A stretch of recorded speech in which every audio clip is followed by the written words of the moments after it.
ഞങ്ങളും ക്രൂശിക്കപ്പെട്ട ക്രിസ്തുവിനെ പ്രസംഗിക്കുന്നു. ദൈവത്തിന് സ്തോത്രം. ഉത്തമഗീതങ്ങളുടെ പുസ്തകം 4-ാം അധ്യായം 8-ാം വാക്യം വായിക്കാം. കാന്തേ, ലെബാനോനെ വിട്ട് എന്നോടുകൂടെ വരിക. അമാനാമുകളും ശനീർ ഹെർമോൻ കൊടുമുടികളും സിംഹങ്ങളുടെ ഗുഹകളും പുള്ളിപ്പുലികളുടെ പർവ്വതങ്ങളും വിട്ടുപോരുക. ദൈവത്തിന് സ്തോത്രം. ഈ കാന്ത എന്ന് പറഞ്ഞിരിക്കുന്നത് ശൂലേമി എന്നുള്ള ഒരു പെൺകുട്ടിയുടെ കാര്യമാണ്. അതായത് നാം പഠിച്ചതാണ്, ചിന്തിച്ചതാണ്. ആ പെൺകുട്ടി അവൾ ശലോമോൻ രാജാവിൻ്റെ ഒരു പ്രത്യേക അരമനയിൽ, വളരെ മനോഹരമായി അലങ്കരിച്ചിട്ടുള്ള അരമനയിൽ അവൾ താമസിക്കുകയാണ്. അവളോട് താമസിക്കുന്ന സമയത്ത് അവൾക്ക് എന്തെല്ലാം കേട്ടാലും ശലോമോൻ്റെ ആഗ്രഹത്തോട് അനുകൂലമായി പ്രതികരിക്കാൻ തോന്നിയില്ല. കാരണം അവളുടെ ജീവിതത്തിൽ അവളെ രക്ഷിച്ച, അവളെ വീണ്ടെടുത്ത, അവൾക്ക് ജീവൻ നൽകിയ ഒരാട്ടിടയനെ അവൾക്ക് പരിചയമുണ്ട്. അതൊരു കഥയാണ്. ഈ പുസ്തകത്തിൻ്റെ ഉത്തമഗീതത്തിൻ്റെ അവസാന ഭാഗത്തേക്ക് വരുമ്പോൾ കാണാം, നാരകം ചുവട്ടിലല്ലോ നീ എന്നെ പ്രസവിച്ചതെന്ന്. നാരകത്തിൻ്റെ ചുവട്ടിൽ വെച്ച് മരുഭൂമിയിൽ നിന്ന് തൻ്റെ പ്രിയൻ്റെ മേൽ ചാരിക്കൊണ്ടുവരുന്നോരിവൾ ആര്? നാരകത്തിൻ ചുവട്ടിൽ വെച്ച് ഞാൻ നിന്നെ ഉണർത്തി. അവിടെ വെച്ചല്ലോ നിന്റെ അമ്മ നിന്നെ പ്രസവിച്ചത്. അവിടെ വെച്ചല്ലോ നിന്നെ പെറ്റവൾക്ക് ഈറ്റുനോവ് കിട്ടിയത്. പഴയ ചരിത്രമുണ്ട്. ഈ പെൺകുട്ടിക്ക് ഒരു പഴയ ചരിത്രമുണ്ട്. അവളുടെ അമ്മ അവളെ പ്രസവിക്കാൻ നേരത്ത് ഒരു വനപ്രദേശത്തേക്ക് പോയി. കാരണം ആരും കാണണ്ടായെന്ന് വിചാരിച്ചു. ആൺകുട്ടിയാണെങ്കിൽ ജീവിപ്പിക്കാം, അല്ല പെൺകുട്ടിയാണെങ്കിൽ അതിനെ ഇട്ടേച്ച് പോരണം, എങ്ങനെയെങ്കിലും മരിക്കട്ടെ. അതായിരുന്നു അമ്മയുടെ ചിന്ത. അമ്മ അത്ര നല്ല സ്ത്രീയൊന്നും ആയിരുന്നില്ല. അമ്മ അവളെ പ്രസവിച്ചത് നാരകത്തിൻ്റെ ചുവട്ടിൽ, നാരകത്തിൻ്റെ ചുവട്ടിൽ ഒരു ചെറിയ തണൽ മാത്രമേ അവിടെയുള്ളൂ. അവിടെ അവൾ പ്രസവിച്ചു. പെൺകുട്ടിയാണ് കണ്ടപ്പോൾ അമ്മ അവിടെ നിന്ന് പോയി. അമ്മ പിന്നെ മറ്റ് ആരോഗ്യമായിട്ടോ ബന്ധപ്പെട്ട് മക്കൾ ജനിച്ചു. അതാണ് എൻ്റെ അമ്മയുടെ പുത്രന്മാരെന്ന് ഇവൾ ഇടയ്ക്കിടയ്ക്ക് പറയുന്നത്. എൻ്റെ അമ്മയുടെ പുത്രന്മാർ, എൻ്റെ സഹോദരന്മാരെന്ന് അവൾ പറയുന്നില്ല. എൻ്റെ അമ്മയുടെ പുത്രന്മാർ. ഈ പെൺകുട്ടി, ഈ കുഞ്ഞ് അവിടെ ചോരയിൽ കിടക്കുകയായിരുന്നു. അതിനെ പൊക്കിൾ മുറിച്ചില്ല, ചോര വാർന്നൊഴുകിക്കൊണ്ടേയിരുന്നു. അതിനെ കഴുകി വെടുപ്പാക്കിയില്ല, അതിനെ തുടച്ച് വൃത്തിയാക്കിയില്ല. ആ കുഞ്ഞ് അവിടെ കിടന്നു നാരകത്തിന് ചുവട്ടിൽ. അപ്പോഴാണ് കാട്ടിലൊരു കുഞ്ഞിൻ്റെ കരച്ചിലിൻ്റെ നേർത്ത സ്വരം കേട്ട് ആട് നോക്കുന്ന ഒരാട്ടിടയൻ അതിൽ വന്നത്. അവന് കുഞ്ഞിനെ കണ്ടു, അവന് കുഞ്ഞിനെ എടുത്തു. അത് വിശദമായി അറിയണമെങ്കിൽ എസ്കേൽ പ്രവാചകൻ്റെ പുസ്തകം നോക്കണം. ഇതിന് വേദപുസ്തകത്തിലെ ഓരോ കാര്യങ്ങൾക്ക് നമുക്ക് വളരെ അത്ഭുതകരമായ സാദൃശ്യം കാണാൻ സാധിക്കും. വേദപുസ്തകത്തിൽ ഇവിടെ ഈ പറഞ്ഞ കാര്യത്തിൻ്റെ അതിൻ്റെ ശരിയായ വിശദീകരണം നമുക്ക് കിട്ടുന്നത് എസ്കേൽ പ്രവാചകൻ്റെ പുസ്തകം 16-ാം അധ്യായത്തിൽ 4-ാം വാക്യം മുതൽ. നിന്റെ ജനന വസ്തുതയോ ജനിച്ച നാളിൽ നിന്റെ പൊക്കിൾ മുറിച്ചില്ല. നിന്റെ ജനന വസ്തുതയോ ജനിച്ച നാൾ നിന്റെ പൊക്കിൾ മുറിച്ചില്ല. നിന്നെ വെള്ളത്തിൽ കുളിപ്പിച്ച് വെടിപ്പാക്കിയില്ല. ഉപ്പ് തേച്ചില്ല, തുണി ചുറ്റിയതുമില്ല. നിന്നോട് മനസ്സലിവ് തോന്നിയിട്ട് ഇവയിൽ ഒന്നെങ്കിലും നിനക്ക് ചെയ്തു തരുവാൻ ഒരു കണ്ണിന് നിന്നോട് കനിവുണ്ടായില്ല. നിന്നോട് മനസ്സലിവ് തോന്നിയത് ചെയ്തു തരാൻ ഒരു കണ്ണിന് നിന്നോട് കനിവുണ്ടായില്ല. നീ ജനിച്ച നാളിൽ തന്നെ അവർക്ക് നിന്നോട് വെറുപ്പ് തോന്നിയതുകൊണ്ട് നിന്നെ വെളിമ്പ്രദേശത്ത് ഇട്ടുകളഞ്ഞു. നീ ജനിച്ച നാൾ തന്നെ അവർക്ക് നിന്നോട് വെറുപ്പ് തോന്നിയതുകൊണ്ട് നിന്നെ വെളിമ്പ്രദേശത്ത് ഇട്ട് കളഞ്ഞു. കഷ്ടം. ആ ചോരക്കുഞ്ഞിനെ വെളിമ്പ്രദേശത്ത് തള്ളിയിട്ട് അമ്മ പോയി. കൂടെ ഞാൻ പറഞ്ഞോട്ടെ, ആൺകുട്ടിയാണെങ്കിലും പെൺകുട്ടിയാണെങ്കിലും നിങ്ങൾ രണ്ട് സന്തോഷത്തോടെ സ്വീകരിച്ചു കൊള്ളണം കേട്ടോ. ഇത് ആൺകുട്ടിയാണെങ്കിലും ശരി, പെൺകുട്ടിയാണെങ്കിലും ശരി, ഒരവഗണന പാടില്ല. പെൺകുട്ടിയാണെന്നുള്ളതുകൊണ്ട് അവഗണന പാടില്ല. പെൺകുട്ടി ആകരുതെന്ന് നിർബന്ധിക്കുകയും ചെയ്യരുത്. ദൈവസന്നിധിയിൽ നിങ്ങൾക്ക് ചില വ്യക്തമായ ധാരണകൾ വേണം. ദൈവത്തിൻ്റെ സൃഷ്ടിയെല്ലാം നല്ലതാണ്. ആൺകുട്ടിയാണെങ്കിലും പെൺകുട്ടിയാണെങ്കിലും കർത്താവിൻ്റെ പൈതലായി വളർത്തിയാൽ നിങ്ങൾക്ക് നല്ലത്. അല്ല, ഇത് ലോകത്തിൻ്റെ ദാസനോ ദാസിയായിട്ട് വളർത്തിയാൽ നിങ്ങൾക്ക് ദോഷം. അതുകൊണ്ട് എനിക്കൊരു ആൺകുട്ടി ഉണ്ടായാലേ പറ്റൂ എന്നാരും നിർബന്ധിക്കരുത്. എനിക്കൊരു പെൺകുട്ടി ഉണ്ടാകരുത് എന്ന് വിചാരിക്കരുത്. ചില മാതാപിതാക്കൾക്കൊക്കെ ഉണ്ട്, പെൺകുട്ടിയാണെന്ന് കാണുമ്പോഴേക്കും ഒരു അവജ്ഞയോ ഒരു പുച്ഛമോ ഒക്കെ വരുമോ? എനിക്കറിയാൻ പാടില്ല. അങ്ങനെ വരുന്നവരുണ്ടോ? ചിന്തിക്കുക. എപ്പോഴും ആൺകുട്ടിയാകട്ടെ പെൺകുട്ടിയാകട്ടെ നാം ഓമനിച്ച് വളർത്തുക. ഇവിടെ എന്തുണ്ടായി? അവർ വെളിപ്രദേശത്ത് ഇട്ടു. നിന്നോട് മനസ്സിൽ തോന്നിയിട്ട് ഇവരൊന്നെങ്കിലും നിങ്ങൾക്ക് ചെയ്തു തരുവാൻ ഒരു കണ്ണിന് നിന്നോട് കനിവുണ്ടായില്ല. നീ ജനിച്ച നാളിൽ തന്നെ അവർക്ക് നിന്നോട് വെറുപ്പ് തോന്നിയതുകൊണ്ട് നിന്നെ വെളിപ്രദേശത്ത് ഇട്ട് കളഞ്ഞു. എന്തൊക്കെ ചെയ്യാമായിരുന്നു? പൊക്കൾ മുറിക്കാമായിരുന്നു, അത് മുഴുവൻ വെടിപ്പാക്കി ശരീരം വൃത്തിയാക്കാമായിരുന്നു, ചോരയിൽ നിന്ന് മാറ്റിയെടുത്ത് നല്ല തുണി ചുറ്റി കൊണ്ടുവന്ന് വൃത്തിയായിട്ട് ഉള്ള എടുത്ത് വയ്ക്കാമായിരുന്നു, കിടത്താമായിരുന്നു. ഒന്നും ചെയ്തില്ല. അടുത്ത വാക്യം. എന്നാൽ ഞാൻ നിന്റെ സമീപത്തുകൂടി കടന്നു പോകുമ്പോൾ. അപ്പോഴാണ് ഞാൻ അതിലെ പോകാനിടയായത്. ആരാ? നിത്യനായ ദൈവം. ഞാൻ സമീപത്തുകൂടെ പോകാനിടയായി. നീ രക്തത്തിൽ കിടന്നുരുളുന്നത് കണ്ട് നിന്നോട്, നീ രക്തത്തിൽ കിടക്കുന്നുവെങ്കിലും ജീവിക്ക എന്ന് കൽപ്പിച്ചു. അതേ, നീ രക്തത്തിൽ കിടക്കുന്നുവെങ്കിലും ജീവിക്ക എന്ന് ഞാൻ നിന്നോട് കൽപ്പിച്ചു. സ്തോത്രം, ദൈവത്തിന് സ്തോത്രം. നീ രക്തത്തിൽ കിടന്നുരുളുന്നത് കണ്ട് നിന്നോട്, നീ രക്തത്തിൽ കിടക്കുന്നുവെങ്കിലും ജീവിക്കുക എന്ന് കൽപ്പിച്ചു. അതെ, നീ രക്തത്തിൽ കിടക്കുന്നുവെങ്കിലും ജീവിക്കുക എന്ന് ഞാൻ നിന്നോട് കൽപ്പിച്ചു. ആ ഇടയ യുവാവ് ആടുകൾ നോക്കി വന്നപ്പോൾ അവൻ ഈ കുഞ്ഞിൻ്റെ പയ്യെ നേരിയ ശബ്ദം, നിൽക്കാറായി കിടക്കുകയാണ്, കുറച്ചുകൂടി കഴിഞ്ഞാൽ മരിച്ചു പയ്യനെ, ആ കുഞ്ഞിൻ്റെ ആ വേദനിപ്പിക്കുന്ന സ്വരം കേട്ടപ്പോൾ ആ ഇടയുവാവ് അങ്ങോട്ട് ചെന്നു. അപ്പോഴുണ്ട് ഒരു പാവം കുഞ്ഞ് അനാഥമായി കിടക്കുന്നു. അവന് അലിവ് തോന്നി, മനസ്സിലിവ് തോന്നി. ഈ കുഞ്ഞിനെ കൊണ്ടുപോയി വളർത്തി. ദൈവത്തിന് സ്തോത്രം. ഈ കുഞ്ഞിനെ വളർത്തി, കുഞ്ഞ് വലുതായി, പ്രായമായി, സുന്ദരിയായി. അടുത്ത വാക്യം അതാണ്. വയലിലെ സസ്യം പോലെ ഞാൻ നിന്നെ പെരുകുമാറാക്കി. നീ വളർന്ന് വലിയവളായി അതിസൗന്ദര്യം പ്രാപിച്ചു. നീ വളർന്നു വലിയവളായി അതിസൗന്ദര്യം പ്രാപിച്ചു. നിനക്ക് ഉന്നതസ്ഥനവും ദീർഘകേശവും ഉണ്ടായി. നിനക്ക് സൗന്ദര്യം ഉണ്ടായി. എങ്കിലും നീ നഗ്നയും അനാവൃതയുമായിരുന്നു. നിനക്ക് നഗ്നത മറയ്ക്കാൻ പറ്റിയിരുന്നില്ല. നീ സുന്ദരിയായി വളർന്നു വരികയായിരുന്നു. പക്ഷേ നിന്റെ ശരീരം മറയ്ക്കാൻ പറ്റിയില്ല. നീ സൗന്ദര്യത്തിൽ തികവുള്ളതായിരുന്നു. നീ അതിസുന്ദരിയായിരുന്നു. സ്ത്രീകൾ സുന്ദരിയായുള്ളവേ എന്ന് വിളിക്കുന്നുണ്ട്. അതിസുന്ദരിയായിരുന്നു. എന്നാൽ ഞാൻ നിന്റെ അരികെ കൂടി കടന്ന് നിന്നെ നോക്കിയപ്പോൾ നിനക്ക് പ്രേമത്തിന്റെ സമയമായി എന്ന് കണ്ടിട്ട് എന്റെ വസ്ത്രം നിന്റെ മേൽ വിരിച്ച് നിന്റെ നഗ്നത മറച്ചു. നിന്റെ അരികത്തുകൂടി ഞാൻ നടന്നു പോയപ്പോൾ നീ പ്രായപൂർത്തിയായി, വിവാഹിതയാകേണ്ടതായ പ്രായമായി. അത് കണ്ടപ്പോൾ ഞാൻ എൻ്റെ വസ്ത്രം നിന്റെ മേൽ വിരിച്ചു. വളരെ അർത്ഥവത്താണതല്ല. വസ്ത്രം നിന്റെ മേൽ വിരിച്ചു. സ്തോത്രം. രക്തത്തിൽ കിടന്നൊരു നെള്ളിയ ആ പഴയ കാലം ഉണ്ടല്ലോ.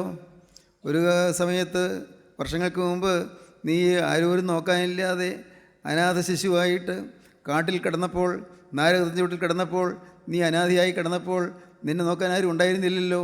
ഞാൻ നിന്നെ രക്ഷിച്ചു, നിന്നെ ഞാൻ വളർത്തി, നീ വലുതായി, നീ വിവാഹപ്രായമാകാൻ പോകുന്നു. എനിക്ക് നിന്നെക്കുറിച്ച് വളരെ കരുതലുണ്ടായി. തന്നെയല്ല, നിനക്ക് പ്രേമത്തിന് സമയമായി എന്ന് കണ്ടിട്ട് എൻ്റെ വസ്ത്രം നിൻ്റെ മേൽ വിരിച്ചു. എൻ്റെ വസ്ത്രം നിൻ്റെ മേൽ വിരിച്ചു. ആത്മീയമായി നീ നഗ്നയായിരുന്നു. ആത്മീയമായി വസ്ത്രമില്ലാത്തവളായിരുന്നു. പ്രിയപ്പെട്ടവരെ, ഓർക്കുക, നമ്മിൽ ഓരോരുത്തരും യേശു ക്രിസ്തുവിൻ്റെ ആ തിരുനീണത്തിൻ്റെ തിരുരക്തത്തിൻ്റെ പൊതിച്ചിലില്ലെങ്കിൽ നാം നഗ്നരാണ്. നാം ഏറ്റവും ഹീന സ്വഭാവമുള്ളവരാണ്. നാം ഇന്ന് ഇത്രയെങ്കിലും ജീവിച്ച് സംസ്കാര സമ്പന്നരായി വരുന്നതെങ്കിൽ യേശു ക്രിസ്തുവിൻ്റെ തിരുരക്തം നമ്മളെ ആച്ഛാദനം ചെയ്തിരിക്കുന്നു, നമ്മളെ ആവരണം ചെയ്തിരിക്കുന്നു. എൻ്റെ വസ്ത്രം നിൻ്റെ മേൽ വിരിച്ചു. ദൈവത്തിന് സ്തോത്രം. വസ്ത്രം നമ്മുടെ മേൽ വിരിച്ചു. ഓർക്കുക, കർത്താവായ യേശു ക്രിസ്തുവിൻ്റെ ആ തിരുരക്തമാകുന്ന സ്വർഗീയ ശക്തിയും കൃപയും നിറവും നമ്മുടെ മേൽ പകർന്ന് നമ്മെ തൻ്റെ തിരുരക്തത്താൽ ആവരണം ചെയ്തു. അങ്ങനെ നമ്മുടെ നഗ്നത മാറി.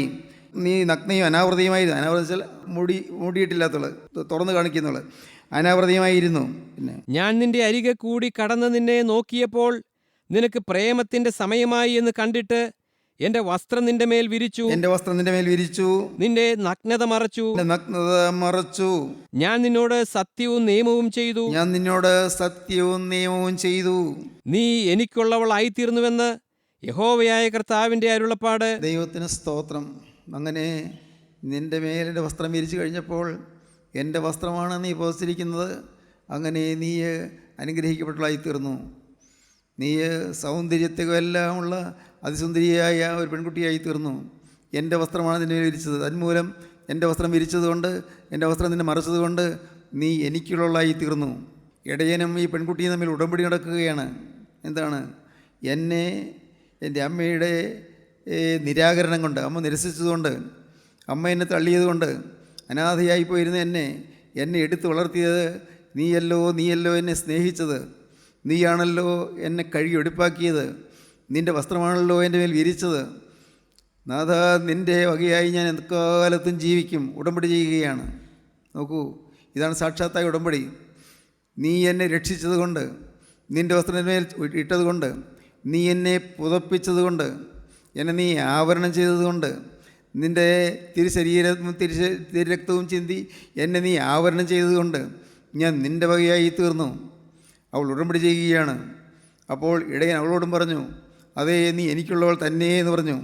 അതാണ് ഉത്തമഗീതത്തിൽ പിന്നെയും പറയും, എൻ്റെ പ്രിയൻ എനിക്കുള്ളവൻ, ഞാൻ അവനുള്ളവൾ, എൻ്റെ പ്രിയ എനിക്കുള്ളവൾ, ഞാൻ അവനുള്ളവൻ എന്നിങ്ങനെ പറയുന്നത് തുടർച്ചയായിട്ട് കാണാം. ഈ പുസ്തകത്തിൽ കാണാം. നീ എനിക്കുള്ളവൾ തന്നെ. ദൈവത്തിന് സ്തോത്രം. പ്രിയപ്പെട്ടവരെ, ഈ ഒരു സ്വന്തമാകുന്ന അനുഗ്രഹമാണ് ക്രിസ്തീയ ജീവിതത്തിൽ നമുക്ക് ലഭിക്കുന്നത്. നിത്യനായ ദൈവത്തിൻ്റെ അത്ഭുത കൃപയാൽ കർത്താവായ യേശുക്രിസ്തുവിൻ്റെ തിരുരക്തം നമ്മെ ആച്ഛാദനം ചെയ്തു. യേശുക്രിസ്തുവിൻ്റെ തിരുരക്തം നമുക്ക് ചുറ്റും വസ്ത്രം പുതപ്പിക്കുന്നത് പോലെ നമ്മെ പുതപ്പിച്ചു. നമ്മുടെ നഗ്നത മാറി. ദൈവത്തിന് സ്തോത്രം. പ്രിയപ്പെട്ടവരെ, നിങ്ങൾ കേൾക്കൂ. നിങ്ങൾ ദൈവത്തിൻ്റെ വചനത്തിന് മുമ്പിൽ വരുമ്പോൾ നിങ്ങൾ പൂർണ്ണ നഗ്നരാണെന്ന് മനസ്സിലാകും. അയ്യോ ഞാൻ പാപിയാണല്ലോ, എന്തെല്ലാമാണ് എൻ്റെ അകത്തുള്ളത്, എൻ്റെ ദൈവമേ ഇതൊന്ന് മറച്ചു കിട്ടിയിരുന്നെങ്കിൽ, ഈ പാപം ഒന്ന് മറച്ചു കിട്ടിയിരുന്നെങ്കിൽ, ഈ പാപത്തിൽ നിന്ന് എനിക്ക് മോചനം കിട്ടിയിരുന്നെങ്കിൽ അയ്യം വിളിക്കുകയാണ്. ദൈവത്തിന് സ്തോത്രം. സഹോദരങ്ങളെ, നമ്മുടെ ജീവിതത്തിൽ നാം എപ്പോഴും ദൈവത്തിൻ്റെ വചനം കേൾക്കുമ്പോൾ നമുക്ക് തന്നെ കാണാൻ സാധിക്കുന്നു. നമുക്ക് നമ്മെ തന്നെ കാണാൻ സാധിക്കുന്നു. ഇവിടെ നാം കാണുന്നത്, ഈ പെൺകുട്ടി അവൾ ഇടയനുമായി ഉടമ്പടി ചെയ്തു. ഇടയൻ അവളോടും വാക്ക് പറഞ്ഞു, നാം തമ്മിൽ ഒരിക്കലും പിരിയുകയില്ല എന്നാണ് വാക്ക്. നാം തമ്മിൽ ഒരിക്കലും പിരിയുകയില്ല. ദൈവത്തിന് സ്തോത്രം. അതിൻ്റെ പിന്നിലുള്ളതായ കാര്യം മനസ്സിലായല്ലോ. വെറുതെ പറഞ്ഞ വാക്കല്ല. അവൾ ജീവിക്കാൻ കാരണക്കാരൻ ഈ ഇടയനാണ്. അവൾ ഭൂമിയിലെ പ്രകാശം കാണാൻ കാരണക്കാരൻ ഈ ഇടയനാണ്. അവളുടെ ശരീരം വളരാൻ കാരണക്കാരൻ ഈ ഇടയനാണ്. അവളെ വസ്ത്രം ധരിപ്പിക്കുകയും അവളെ കുളിപ്പിക്കുകയും അവളെ വെടിപ്പാക്കുകയും ചെയ്ത് ഇടയനാണ്. അതുകൊണ്ട് അവനെ വിട്ടുപിരിയാനവർക്ക് തോന്നിയില്ല. അങ്ങനെ ഇരിക്കുമ്പോഴാണ് ശലോമോൻ രാജാവ് ഇവളെ അറിയുന്നത്, കാണുന്നത്. ശലോമോൻ രാജാവ് ലെബാനോനിലെ രാജാവിൻ്റെ പ്രത്യേകമായ ശ്രേഷ്ഠമായ ഒരു അന്തഃപുരം അവിടെയുണ്ട്. ആ അന്തഃപുരത്തിൽ താമസിച്ച സുഖവാസത്തിന് വേണ്ടി വന്നതായിരുന്നു. അപ്പോഴാണ് ഈ പെൺകുട്ടിയെ വെച്ച് കേൾക്കാനിടയായത്. അവളെ കണ്ടു. ശലോമോൻ വിചാരിച്ചു ഇവളെ തൻ്റെ ഭാര്യയാക്കാമെന്ന്. ദൈവത്തിന് സ്തോത്രം. ശലോമോൻ അവളുടെ സഹോദരന്മാരെ വിളിച്ചു, അമ്മയുടെ പുത്രന്മാർ, സ്വന്തം സഹോദരങ്ങളല്ല, അമ്മയുടെ പുത്രന്മാരെ വിളിച്ചു. നിങ്ങളുടെ സഹോദരിയെ എനിക്ക് ഭാര്യയായി തരണം. എൻ്റെ പട്ടമഹിഷിയാക്കാൻ ഞാൻ ആഗ്രഹിക്കുകയാണ്. രാജ്ഞിമാരിൽ ഏറ്റവും ശ്രേഷ്ഠയായിട്ട് ഞാൻ അവളെ കരുതുകയാണ്. അവർക്കുണ്ടായ സന്തോഷത്തിന് അതിരില്ല. അവർ ചെന്നു ഈ പെൺകുട്ടിയോട് പറഞ്ഞു, ശലോമിയോട് പറഞ്ഞു, മോളെ, നമുക്ക് മഹാഭാഗ്യം വന്നിരിക്കുന്നു. കൊട്ടാരത്തിലെ ശ്രേഷ്ഠനായ രാജാവ് നിന്നെ ഭാര്യയാക്കാൻ ആഗ്രഹിക്കുന്നു. കുഞ്ഞെ, നീ വേഗം കൊട്ടാരത്തിലേക്ക് പോകാൻ ഒരുക്കുള്ളൂ. അവൾ പറഞ്ഞു, ഇല്ല, ഞാൻ നാരകത്തിൻ്റെ ചുവട്ടിൽ വെച്ച് തന്നെ അമ്മ പ്രസവിച്ചപ്പോൾ, ആരും നോക്കാതെ കിടന്നപ്പോൾ, എനിക്ക് ആരോരുമില്ലാതെ ഞാൻ വലഞ്ഞപ്പോൾ, നഗ്നയായി ഞാൻ കിടന്നപ്പോൾ, എന്നെ രക്തം കൊണ്ട് മൂടിക്കിടന്നപ്പോൾ എന്നെ താങ്ങി എഴുന്നേൽപ്പിച്ച ഒരു ഇടയനുണ്ട്. ആ ഇടയനെ വിട്ട് മാറാൻ സാധ്യമല്ല. ആ ഇടയനോടാണ് എൻ്റെ ജീവിതത്തിൻ്റെ ഉടമ്പടി ഞാൻ ചെയ്തിരിക്കുന്നത്. എനിക്ക് മാറാൻ പറ്റുകയില്ല. ദൈവത്തിന് സ്തോത്രം. സഹോദരങ്ങളെ, ഇന്ന് ഈ വാക്കുകളെ കേട്ടുകൊണ്ടിരിക്കുമ്പോൾ നിങ്ങൾക്ക് ദൈവത്തോട് പറയാം, കർത്താവേ, ഞാൻ എൻ്റെ ജീവിതത്തിൽ ഇന്ന് നിന്നോടൊരു ഉടമ്പടി പറയുകയാണ്. നീയാണ് എന്നെ ഇതുവരെയും ജീവിപ്പിച്ചത്. എൻ്റെ സമപ്രായക്കാരായ പലരും വളരെ ഹീനമായി ജീവിതം നയിച്ചപ്പോൾ എന്നെ ഇത്രത്തോളം കൊണ്ടുവന്നത് നീയാണ്. എൻ്റെ സമപ്രായക്കാരായ പലരും മരിച്ച് കടന്നു പോയപ്പോൾ എന്നെ ഭൂമിയിൽ ജീവിക്കാൻ അനുവദിച്ചത് നീയാണ്. എൻ്റെ കർത്താവേ, എൻ്റെ ആയുസ് നീട്ടി തന്നത് നീയാണ്. നിൻ്റെ വേല ചെയ്യാനായിട്ടാണ് നീ എന്നെ എനിക്ക് ആയുസ് തന്നത്. നിൻ്റെ ഒരു ഭൃത്യനായിട്ട് ജീവിക്കാനാണ് നീ എന്നെ വിളിച്ചത്. എൻ്റെ കർത്താവേ, നീ നിൻ്റെ സ്നേഹം മുഴുവൻ എൻ്റെ മേൽ പകർന്നത്, എന്നോടുള്ളത് എൻ്റെ സ്നേഹം കൊണ്ട് നിൻ്റെ സ്നേഹം എൻ്റെ മേൽ പകർന്നത് നിനക്ക് വേണ്ടി ജീവിക്കാനാണ്. കർത്താവേ, ഞാൻ ആ കാര്യം ഇപ്പോൾ അറിയുന്നു. എന്നെ സഹായിച്ചത് വേറെ ആരുമല്ല. എൻ്റെ ഈ ഭൂമിയിലെ മാതാപിതാക്കളോ സഹോദരന്മാരോ ആരുമല്ല. ഈ ഭൂമിയിലെ ജ്ഞാനികളോ വിജ്ഞാനികളോ പണ്ഡിതന്മാരോ ആരുമല്ല. എന്നെ സഹായിച്ചത് കർത്താവായ യേശുക്രിസ്തുവാണ്. ആ നല്ല ഇടയനാണ് എന്നെ സഹായിച്ചത്. ആ ഇടയൻ്റെ കൈവശത്ത് നിന്ന് ഞാൻ പോകാൻ സാധ്യമല്ല. അവൻ്റെ കൈപ്പിടിയിൽ ഞാൻ ഒതുങ്ങിയിരിക്കുകയാണ്. ഞാൻ മാറുകയില്ല. അവനോട് ഞാൻ വാക്ക് പറഞ്ഞിരിക്കുകയാണ്.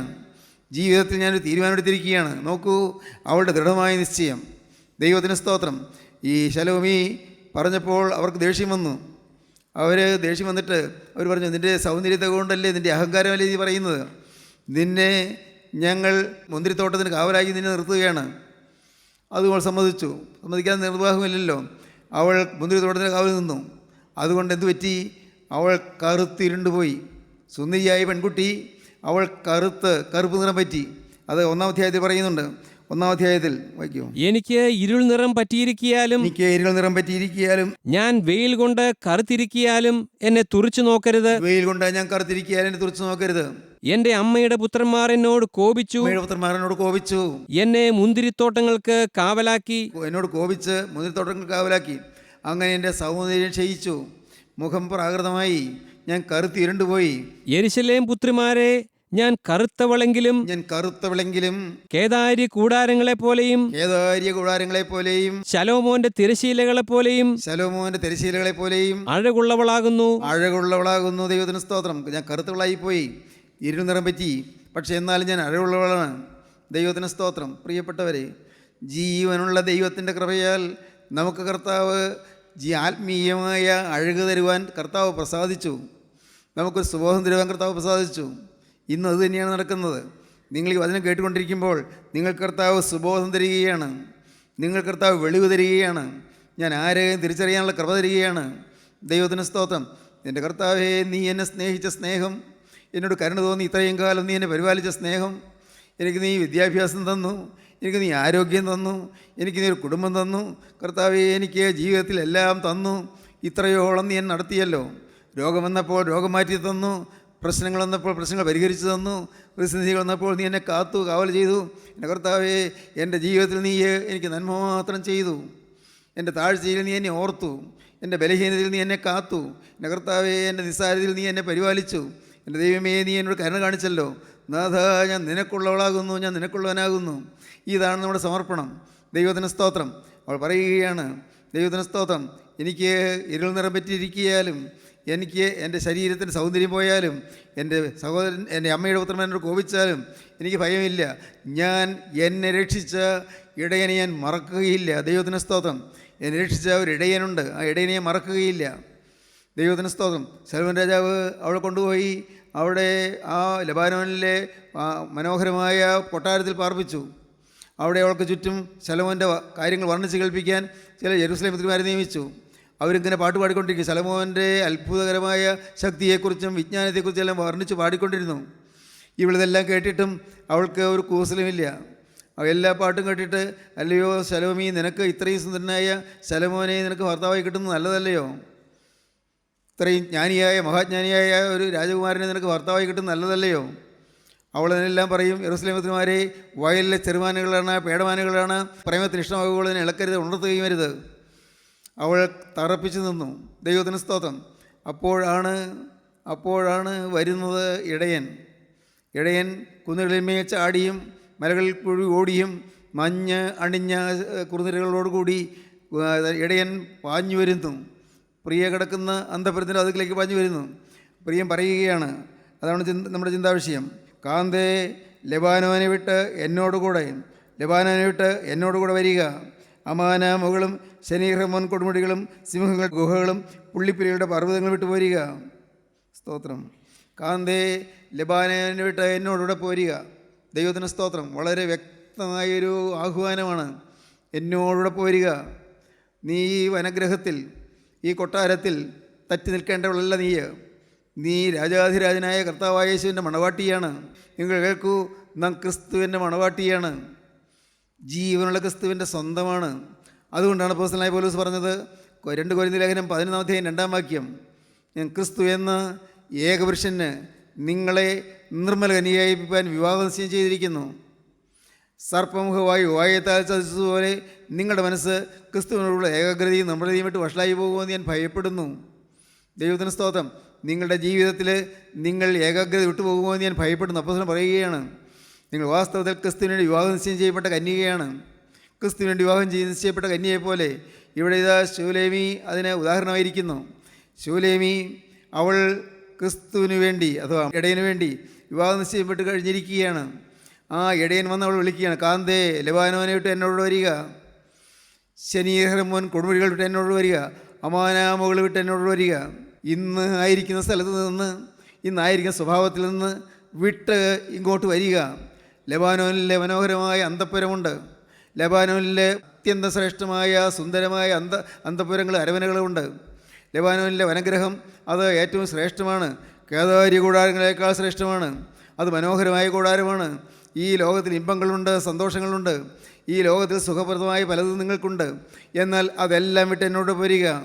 ദൈവത്തിന് സ്തോത്രം. നമുക്ക് ശ്രദ്ധിക്കേണ്ട കാര്യം ഇതാണ്. യേശു ക്രിസ്തുവിനെ വിളിക്കുന്നു, മോളെ നീ അവിടെ നിൽക്കേണ്ടവളല്ല. അവിടെ സിംഹങ്ങളുടെ ഗർജനമുണ്ട്, അവിടെ പുള്ളിപ്പുലികളുടെ പാർപ്പിടമുണ്ട്, അവിടെ കൊടിയ ഭീകരന്മാരുണ്ട്. അവിടെ താമസിച്ചിട്ട് ജീവിതം നശിപ്പിക്കാൻ പാടില്ല. നിന്നെ കൊന്നുകളയുന്ന സിംഹങ്ങളുണ്ട്. ഇന്ന് ഈ ലോകം മുഴുവൻ സിംഹങ്ങളുടെ പാർപ്പിടമാണ്. ഇന്ന് ഈ ലോകം മുഴുവൻ പുള്ളിപ്പുലികളുടെ പാർപ്പിടമാണ്. ഇന്ന് ഈ ലോകം മുഴുവൻ അപഹരിക്കാൻ നിൽക്കുന്നവരുടെ പാർപ്പിടമാണ്.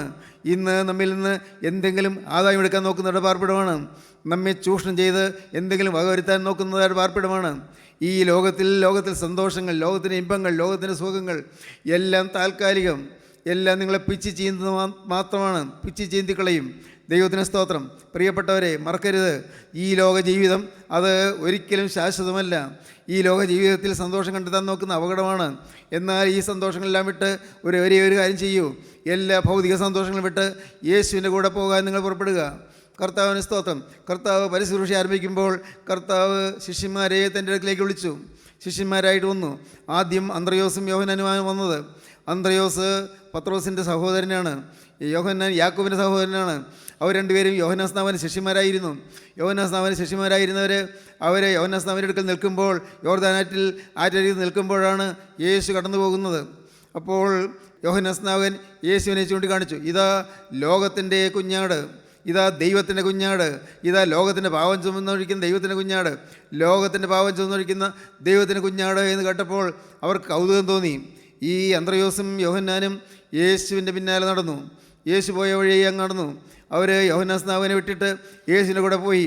എന്നിട്ട് ചോദിച്ചു, ഗുരു നീ എവിടെ പാർക്കുന്നു? യേശു പറഞ്ഞു, അല്പം മധുരമായിട്ടാണ് പറഞ്ഞത്, വന്ന് കാണുക. കാരണം എന്നടുത്ത് പാർക്കുമെന്ന് പറയാൻ സ്ഥലമില്ല, പാർപ്പിടമില്ല. വന്ന് കാണുക. ലോകത്തിൻ്റെ ഉടയവന്, അഖിലണ്ടത്തെ മെനഞ്ഞവന്, ഈ അണ്ടകടാഹത്ത് മെനഞ്ഞവന് പാർപ്പാൻ ഇടമില്ല എന്ന്. ദൈവത്തിന് സ്തോത്രം. നിങ്ങൾ വന്ന് കാൺമീൻ, വന്നാൽ കാണാം, അത്രയേ ഉള്ളൂ. വന്ന് കാൺമീൻ. ദൈവത്തിന് സ്തോത്രം. സഹോദരങ്ങളെ, യേശു ക്രിസ്തു അന്ന് തൻ്റെ കൂടെ ആ ശിഷ്യന്മാരെ കൂടെ നടത്തി. അന്ന് ഒലിവുമലയുടെ ആ ചെരിവിലുള്ളതായ ആ ചെറിയ ഗുഹയിൽ യേശു ഇരുന്നു. അവർ കാൽക്കൽ ഇരുന്നു. യേശു അവരോട് സംസാരിക്കാൻ തുടങ്ങി. അന്ന് രാത്രി അവർക്ക് മറക്കാനൊക്കുകയില്ല. യേശു സംസാരിച്ച രാത്രി, ഹല്ലേലൂയ, ദൈവത്തിന് സ്തോത്രം. യേശു അവരോട് സംസാരിച്ച രാത്രി മറക്കാനൊക്കുകയില്ല. യേശുവിൻ്റെ മധുര ശബ്ദം കേട്ട രാത്രി മറക്കാനൊക്കുകയില്ല. യേശുവിൻ്റെ സുഖശീതളമായ മധുരനാഥം ഹൃദയത്തിൽ മുഴങ്ങിയതായ നാള് മറക്കാനൊക്കുകയില്ല. ദൈവത്തിന് സ്തോത്രം.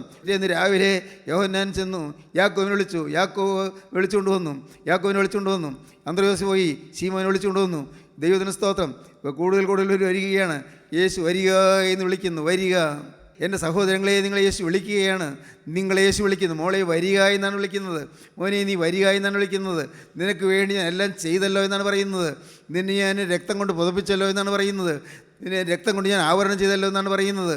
നിൻ്റെ പാവങ്ങളിൽ ഞാൻ കഴിയല്ലോ എന്നാണ് പറയുന്നത്. നിനക്ക് സമാധാനകാലം ഞാൻ തന്നല്ലോ എന്നാണ് പറയുന്നത്. നിനക്ക് ഇത്രത്തോളം സൗഖ്യവും സമാധാനം തന്നില്ലേ എന്നാണ് ചോദിക്കുന്നത്. നിനക്ക് എന്തിൻ്റെ കുറവ് വന്നെന്നാണ് ചോദിക്കുന്നത്. എന്തിനാണ് നിനക്ക് കുറവ് വന്നത്? നിന്നെ ഞാൻ കാത്തില്ലയോ? നിന്നെ ഞാൻ പോറ്റിയില്ലയോ? നിന്നെ രക്ഷിച്ചില്ലയോ? ദൈവത്തിന് സ്തോത്രം. നിൻ്റെ കാര്യങ്ങൾ ഞാൻ അന്വേഷിച്ചില്ലയോ? നീ വിളിച്ചപ്പോൾ ഞാൻ ഓടി വന്നില്ലയോ? നീ നിലവിളിച്ചപ്പോൾ ഞാൻ ഓടി അടുക്കൽ എത്തിയില്ലയോ? നീ കരഞ്ഞപ്പോൾ ഞാൻ അടുക്കൽ വന്ന് തലോടിയില്ലയോ? നീ വിഷമിച്ച സമയങ്ങളിൽ നിൻ്റെ ഹൃദയത്തിൻ്റെ വേദനകളെല്ലാം ആറ്റി തണുപ്പിക്കാൻ ഞാൻ നിൻ്റെ അടുക്കൽ വന്ന് നിന്നെ തലോടിയില്ലയോ? ദൈവത്തിന് സ്തോത്രം. നീ കരഞ്ഞപ്പോൾ ഞാൻ നിൻ്റെ കണ്ണുനീര് തുടച്ചില്ലയോ? ഹല്ലേലൂയ, ദൈവത്തിന് സ്തോത്രം. നീ ഞേങ്ങലടിച്ചപ്പോൾ നിൻ്റെ കണ്ണുനീര് ഞാൻ തുടച്ചു തന്നില്ലയോ? കർത്താവിന് സ്തോത്രം. ഞാൻ നിൻ്റെ പുറം തടവി തന്നില്ലയോ? ദൈവത്തിന് സ്തോത്രം. ഞാൻ നിന്നെ വിട്ടുകളഞ്ഞില്ലല്ലോ, ഞാൻ നിന്നിട്ട് പോയില്ലല്ലോ. മറന്നില്ലല്ലോ, അതുകൊണ്ടാണല്ലോ എൻ്റെ വചനം ഇപ്പോൾ നിനക്ക് ലഭിക്കുന്നത്. നിന്നെ ഞാൻ മറന്നില്ലല്ലോ, നീ എന്നെ മറന്നെങ്കിൽ ഞാൻ നിന്നെ മറന്നില്ല. ഹല്ലേലൂയ. ദൈവത്തിൻ്റെ വലിയ നാമം മഹത്വപ്പെടട്ടെ. ഇന്ന് ഇത് കേട്ടുകൊണ്ടിരിക്കുമ്പോൾ ആരെല്ലാം തങ്ങൾ തന്നെ താഴ്ത്തുന്നുണ്ട്, ആരെല്ലാം തങ്ങൾ തന്നെ സമർപ്പിക്കുന്നുണ്ട്. കർത്താവേ, തെറ്റുപറ്റിപ്പോയി കർത്താവേ, പാവമയമായൊരു ജീവിതമാണ് നയിച്ചത്. എന്നാൽ ഇന്നിതാ ഞാനൊരു ഫുൾ സ്റ്റോപ്പ് ഇടുന്നു, ഞാൻ വ്യക്തമായി തീരുമാനമെടുക്കുന്നു, ഒരു വിരാമം ഇടുന്നു. എന്താണ് എൻ്റെ കർത്താവേ? മരണത്തോളം യേശുവേ ഞാൻ നിൻ്റെ മാത്രം മക, നിൻ്റേത് മാത്രം. തലകളെ ഉണക്കാം. ഹല്ലേലൂയ. ദൈവത്തിന് സ്തോത്രം. Hallelujah, hallelujah, hallelujah. വ്യക്തമായി ഇന്ന് ഒരു അതിർവരം വിട്ടുകൊണ്ട് ഇനിമേൽ പാവം ചെയ്യുകയില്ല തീരുമാനം ഉണ്ടെങ്കിൽ നിങ്ങൾക്ക് നിങ്ങളുടെ കരങ്ങൾ ഉയർത്തിക്കൊണ്ട് പ്രാർത്ഥിക്കാം. ഞാൻ പറഞ്ഞു തരാം, നിങ്ങൾക്ക് പ്രാർത്ഥിക്കാം. കരങ്ങൾ രണ്ട് ഉയർത്തിക്കൊണ്ട് നിങ്ങൾക്ക് പറയാം, യേശുവേ എന്നോട് കരുണയുണ്ടാകണമേ, മഹാഭാവിയായ എന്നെ രക്ഷിക്കണമേ. എൻ്റെ യേശുവേ ഇതാ നിന്റെ പിന്നാലെ വരുന്നു. എൻ്റെ യേശുവേ ലോകം വെറുത്താലും ലോകർ വെറുത്താലും എൻ്റെ കർത്താവേ ഇതാ നിന്റെ പിന്നാലെ വരുന്നു. യേശു മതി, എൻ്റെ യേശുവിന്റെ കൃപ മതി, യേശുവിന്റെ സാന്നിധ്യം മതി, യേശുവിന്റെ കൃപ മതി, യേശുവിന്റെ തിരുരക്തം മതി. പാപമോചനം തരണമേ, പാപമോചനം തരണമേ. യേശുവേ ഉള്ളത്തിലേക്ക് സമാധാനമായി എഴുന്നള്ളി വരണമേ. എൻ്റെ യേശുവേ ഇന്നു മുതൽ നിന്റെ വക. യേശുവേ ഇന്നു മുതൽ നിന്റെ സ്വന്തം. Hallelujah, hallelujah, hallelujah. കാരുണ്യവാനായ ഞങ്ങളുടെ സ്വർഗീയ പിതാവേ, ഈ അനുഗ്രഹീതമായ ദിവസത്തിനായി ഞങ്ങൾ നിന്നെ സ്തുതിക്കുന്നു. അവിടെ ഞങ്ങളുടെ കൂടെ തന്നെ ഉള്ളതിനായി ഞങ്ങൾ നിന്നെ സ്തുതിക്കുന്നു. നിന്റെ സ്വർഗീയ മാലാഖമാർ ഞങ്ങളെ കാവൽ ചെയ്യുന്നതിനായി ഞങ്ങൾ നിന്നെ സ്തുതിക്കുന്നു. എല്ലാവരെയും അനുഗ്രഹിക്കണമേ. എൻ്റെ നാഥ, നിൻ്റെ രണ്ടാമത്തെ വേണ്ടി എല്ലാവരെയും ഒരുക്കണമേ. രക്തത്താലുള്ള വിശുദ്ധീകരണവും പാവമോചനവും അനുഭവിച്ചുകൊണ്ട് സമാധാന ജീവിതം നയിപ്പാൻ ഈ മക്കൾക്കെല്ലാം ഭാഗ്യം നൽകണമേ. എല്ലാവരെയും അനുഗ്രഹിക്കണമേ. യേശു ക്രിസ്തുവിൻ്റെ വിലയേറിയ നാമത്തിൽ പ്രാർത്ഥിക്കുന്ന കുറയോടെ കേൾക്കണമേ. ആമീൻ. ഹല്ലേലൂയ.